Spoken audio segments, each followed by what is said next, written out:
Hey Kriegers, Robo here, and welcome to our very special 1000 subscriber milestone project, Project Horseshoe. Well, if you watch our videos until the end, you should, but let's do a quick refresher for the people who might have forgotten.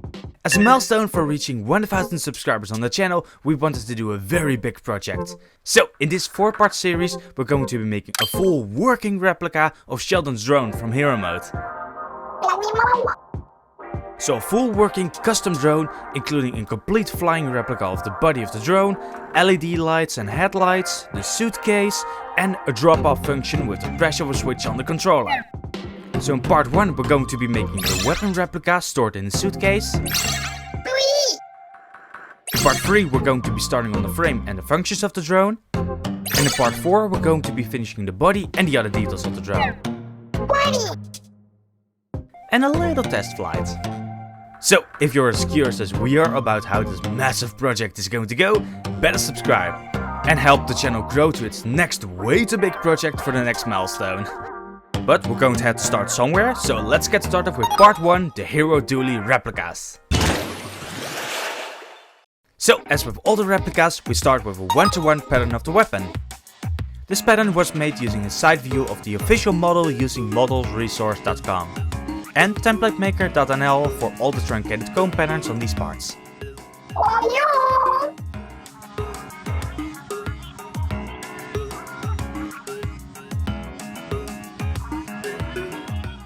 Also numbering all the truncated patterns so we know which ones for which, especially when we've cut them out and they aren't stuck together anymore closest to the place in the pattern. Also, if you want to make your own patterns for your replicas and don't know where to start, we would suggest starting by searching up a 3D model of what you want to make. Then make a photo of its side view. And then tracing the outlines needed for all the different parts of the weapon. Then, once you've all the parts needed, you can draw on one final line across the handle and try to make this about 10 to 11 centimeters tall. With this size, almost all of the handles will fit a human hand and be mostly to scale. But it can still never hurt to double check the sizes of other parts to see if they might become too big. Or just check the complete size of the weapon so they don't become like 200% the size.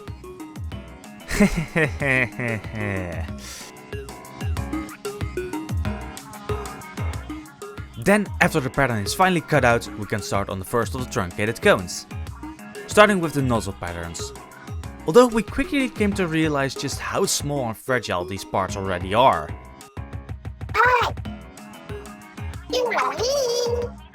So after cutting out the patterns with the curved lines cut inwards and shaping the pieces, we only need some circles to fill in the ends of these cones.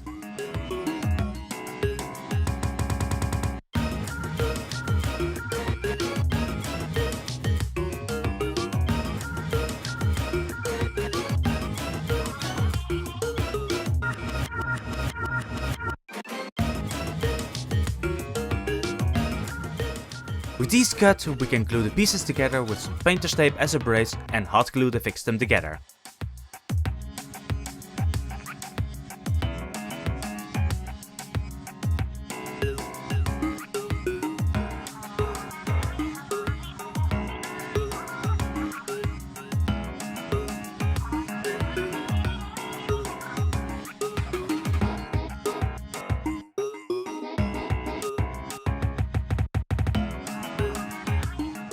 Then we follow this order to make the base of the nozzle with a cardboard tube left over from some aluminium foil.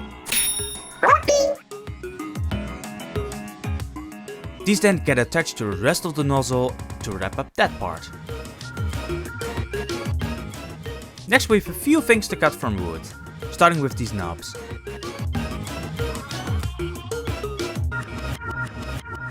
Then these big hexagonal nuts from some 22mm MDF.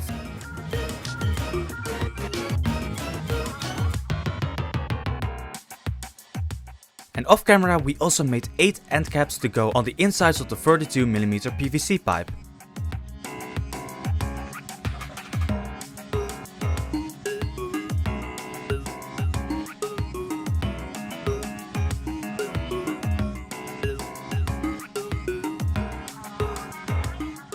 And for the smaller nuts, we still had these leftover hexagons from another laser cutter project, only having to make them 12mm thick instead of just 6mm.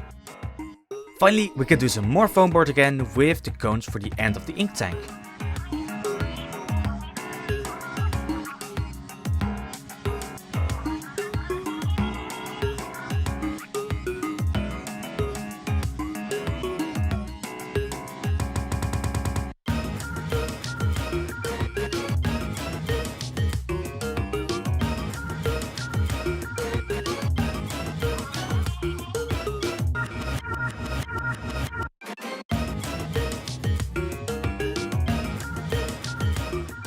Which then also needs the rest of the tank, so let's continue with that. A 10cm wide, 12.5cm tall cylinder is prepped with its required bottom.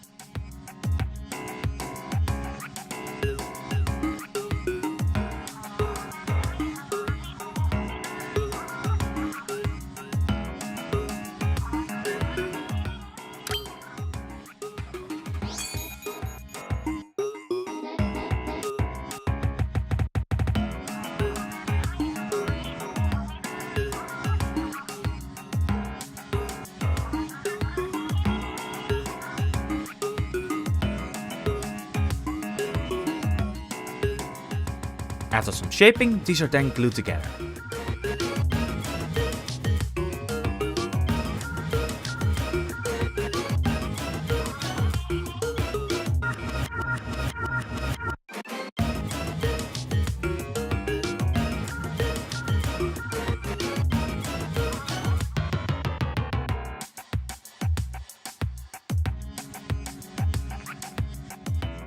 With an angled cut to make the glue seam smaller on the side,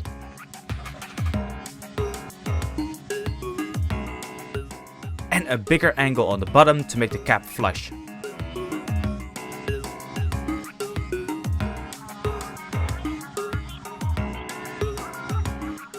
And finally the top.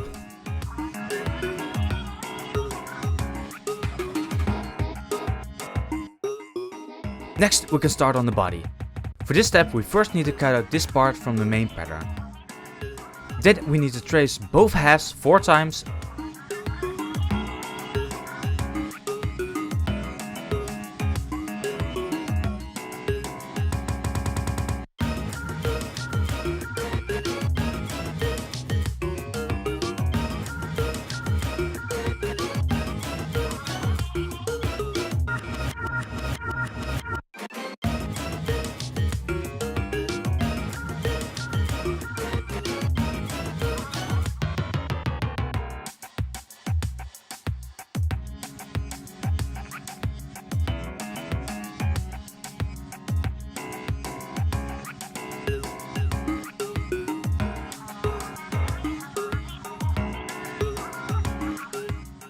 And cut a 45-degree angle on each mirroring side. This will then, combined with a 3cm wide strip, make for a nice flush seam.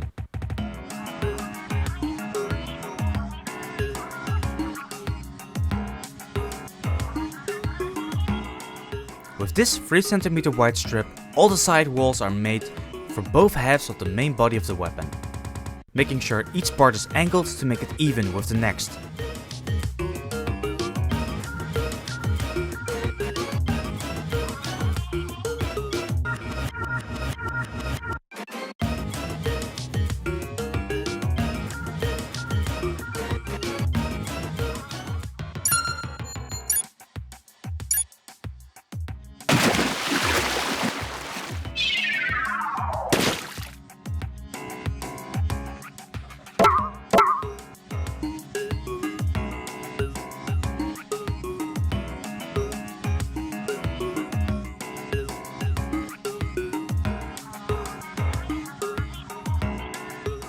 Including the handle.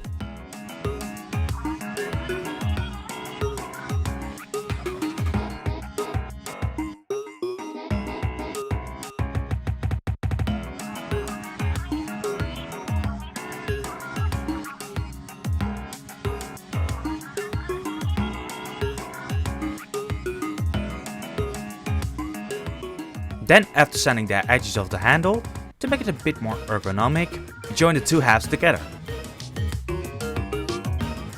And then we can cut out the 5mm EVA foam decorations we traced from the cut up pattern.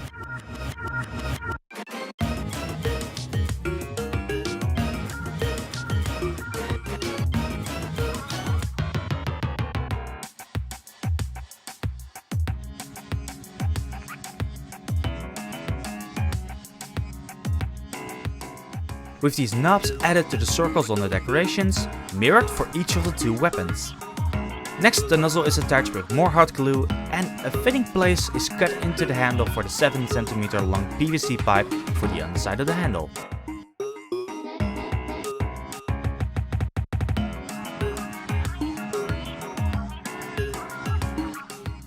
Then the wooden truncated cone is added to one end of the PVC pipe.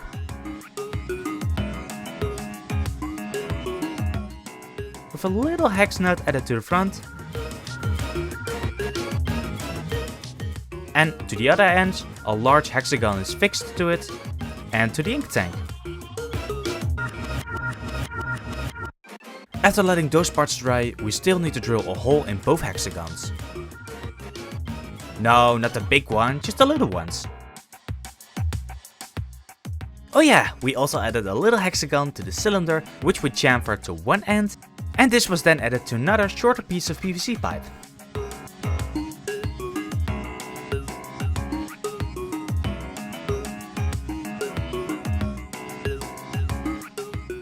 That was then glued to the front of the weapon.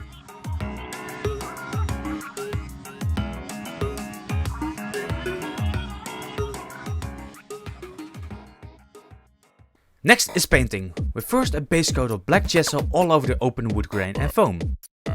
This will leave a nicer surface finish on the replica at the end.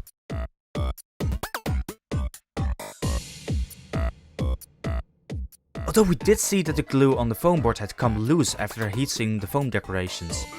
So if you also want to make some dualies, we advise heat-sealing the decorations before attaching them to the body to prevent the paper on the foam board to come loose.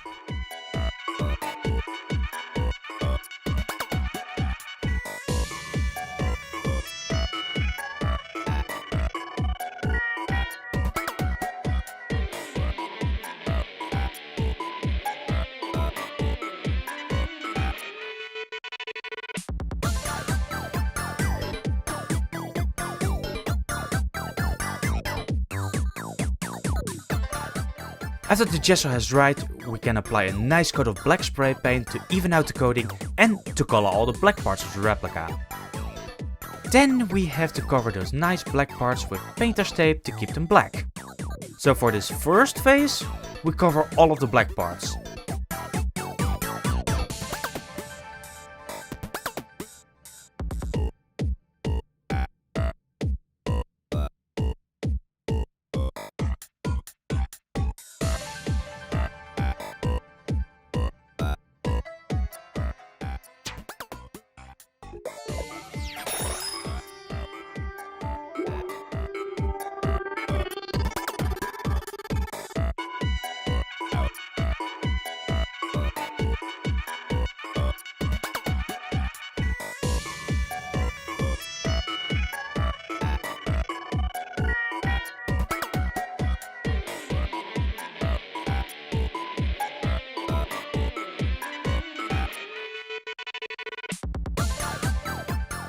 And some of the neon yellow parts to paint with silver.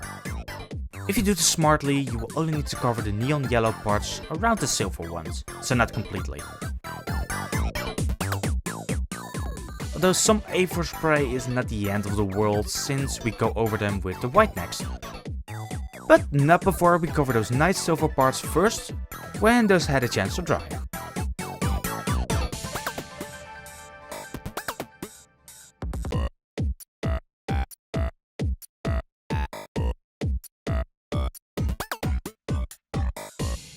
And after the white is also dry, we only need to protect those for the blue parts.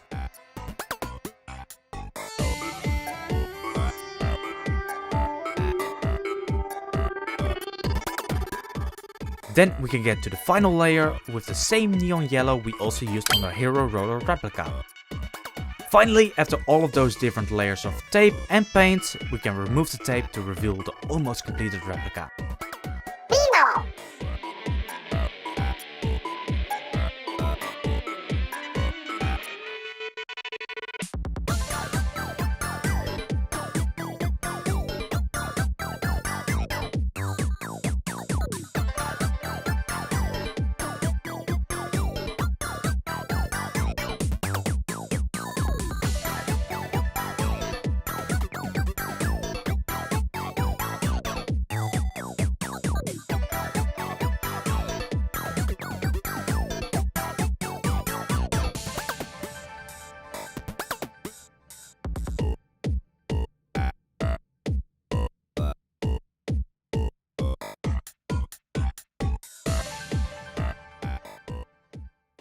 With now only these white dots left on the ink tank, with an alternating pattern between a shrinking row of 4 and a shrinking row of 3.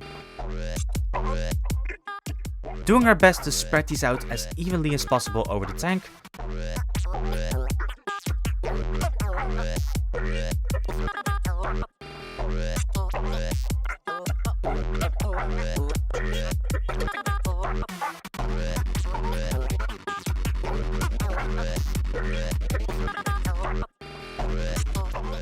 And also using it on the already white parts to make for a better base.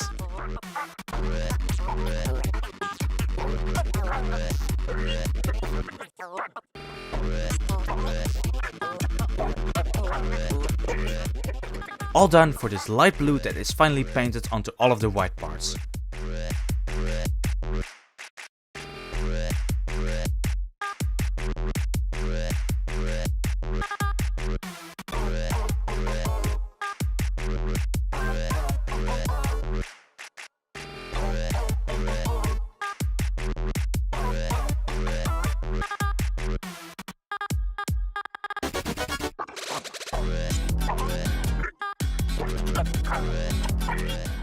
Then the only thing missing is to use a cartridge from a hot glue gun as a clear tube on the knuckle protector.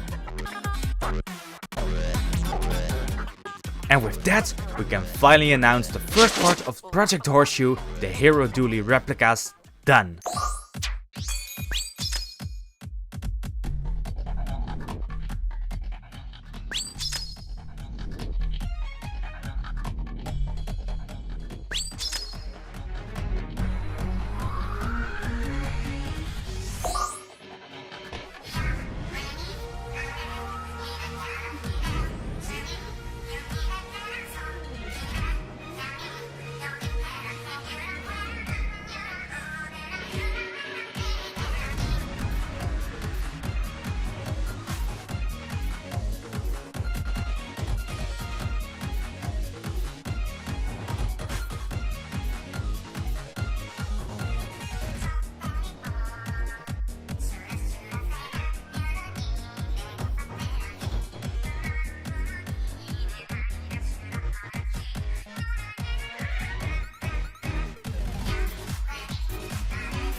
Hey Kriegers, Robo here, and we really hope you enjoyed the first part of Project Horseshoe.